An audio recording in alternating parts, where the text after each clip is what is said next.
Simply put, everyday messages are really easy to communicate. What we're going to focus on today is how to go above and beyond that and really connect with someone as we have to deliver difficult conversations, and also learn how to handle conflict as it arises.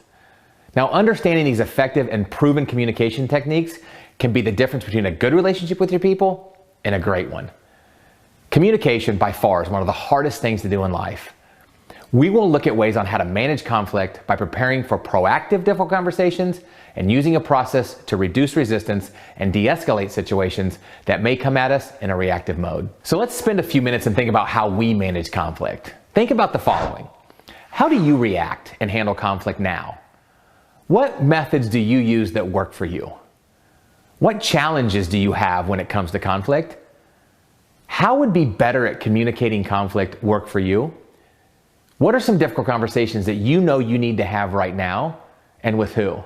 Looking at conflict, there really are two types of conflict. One is a proactive conversation. This is one that you know you need to have, but you've maybe been holding off having it. The second one is reactive conversation. This is when somebody comes to you and they are emotionally charged.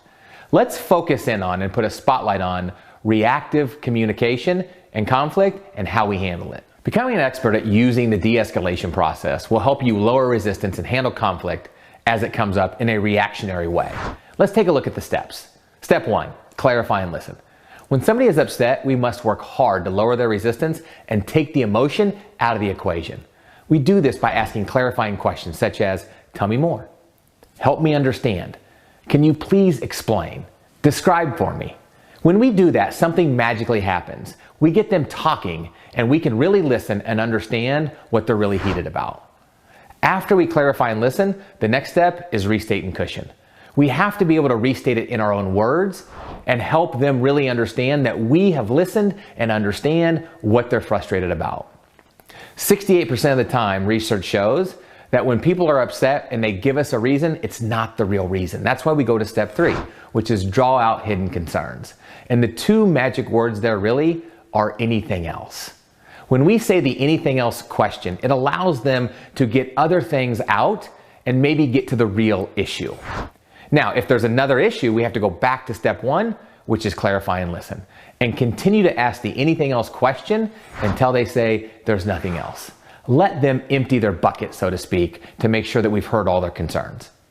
After we've heard all their concerns, it's important that we move on to the next step, which is isolating their primary concern.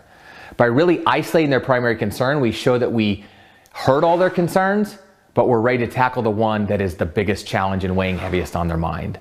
It's a huge step in building relationships. After we have that primary concern, we must now respond and move to next steps appropriately. It's hard to really script this because we can't know what to respond to until we find what their primary issue is. By using this de-escalation process, it will help you build stronger relationships, to really clarify and listen what is their true issues, to restate it, to help show them that you were listening. After you restate it, draw out, use that anything else question, isolate their primary concern, respond accordingly, and move to next steps that will practically and tactically move the relationship and the process in the right direction.